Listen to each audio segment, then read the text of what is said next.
Kebidanan Poltekkes Kemenkes Kendari. Nah, di sini saya tidak sendirian, saya bersama dengan Ibu Iin. Nah, Ibu Iin ini mempunyai anak yang berusia 4 tahun yang bernama Tika. Nah, sebelum video ini dimulai, terlebih dahulu saya tadi telah berbincang-bincang kepada Ibu Iin dan dia mengatakan bahwa anaknya itu anaknya pemalu. Apabila dia berada di lingkungan bermain, dia itu sering menyendiri, jarang bicara. Nah, tepat sekali. Di sini juga saya akan membahas sebuah cara tips untuk mengatasi sifat pemalu pada anak.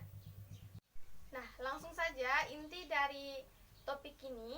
Banyak orang tua merasa khawatir saat menghadapi perilaku anaknya yang cenderung pemalu. Seringkali sang buah hati cenderung merasa minder dan menemui kesulitan saat harus bersosialisasi dalam masyarakat. Nah, rasa malu dan minder memang kerap kali disamaratakan, sehingga sebagian orang tua pun sulit membedakan apakah buah hati mereka termasuk golongan yang minder atau pemalu.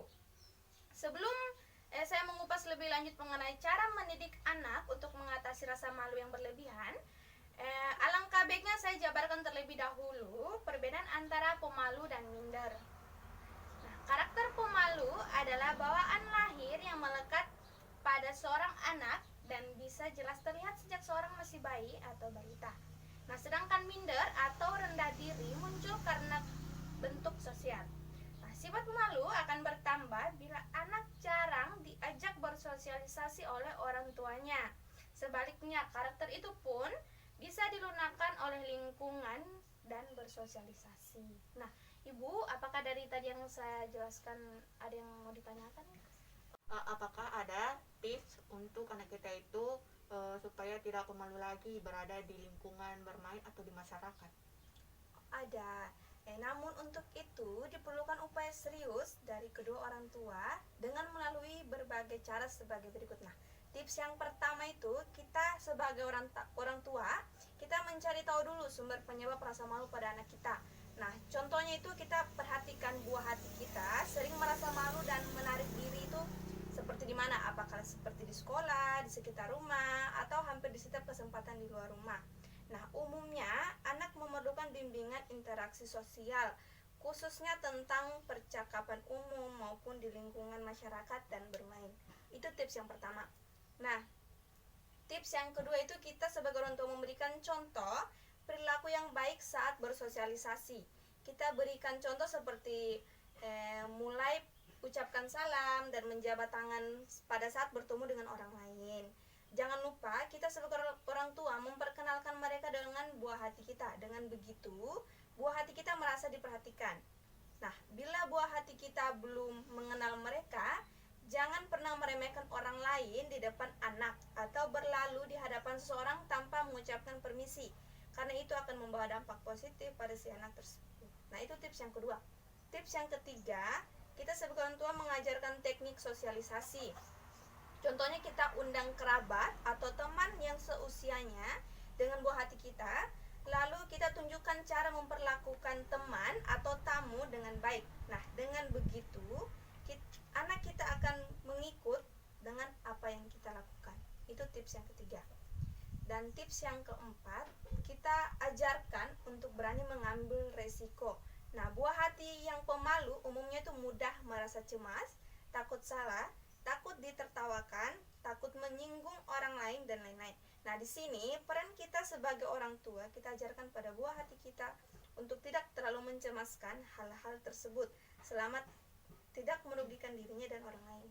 Nah, itu tips yang keempat. Dan tips yang kelima, kita bantu proses perubahan secara bertahap. Tentu saja tidak mungkin berharap perilaku anak pemalu dapat berubah secara dalam waktu yang singkat. Nah, ingatlah ia pada prinsip awal. Dan di sini kita perlu bersabar dan mengajarkan anak kita untuk mengatasi sifat pemalunya. Itu tips yang kelima. Nah, tips yang keenam, bantulah anak memilih bakat atau hobi yang sesuai minatnya. Nah, biasanya anak pemalu cepat mengambil kesimpulan yang kadang digeneralisir. Nah, misalnya setelah anak kita mencoba bermain bulu tangkis dan ternyata dia tidak suka. Nah, di situ dia dapat menyimpulkan bahwa dia tidak menyukai olahraga. Nah, maka kita sebagai orang tua mempunyai peran penting terus memberi semangat, bersabar dan terus menggali bakat dan hobinya si anak. Nah, itu tips yang ke-6. Terus tips yang ke-7, kita bantu ia untuk menata emosi. Nah, kita di sini sebagai orang tua selalu memberi rasa nyaman bagi perasaan si buah hati.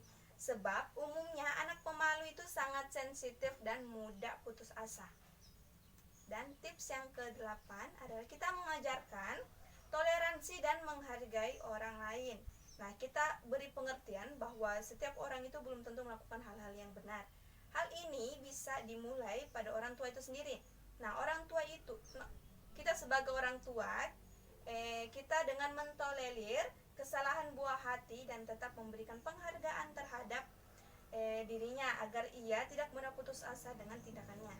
Nah, itu tadi yang dapat saya jelaskan mengenai cara atau tips untuk mengatasi sifat pemalu pada anak. Nah, Ibu, apakah dari semua penjelasan saya tadi Ibu dapat mengerti? Iya, saya mengerti. Bagus. Nah, semoga video ini dapat bermanfaat bagi Ibu dan teman-teman sekalian yang nonton. Dan terima kasih Ibu untuk waktunya yang telah diluangkan kepada saya. Apabila ada salah kata, mohon dimaafkan. Wabillahi taufiq wal hidayah. Wassalamualaikum warahmatullahi wabarakatuh. Waalaikumsalam.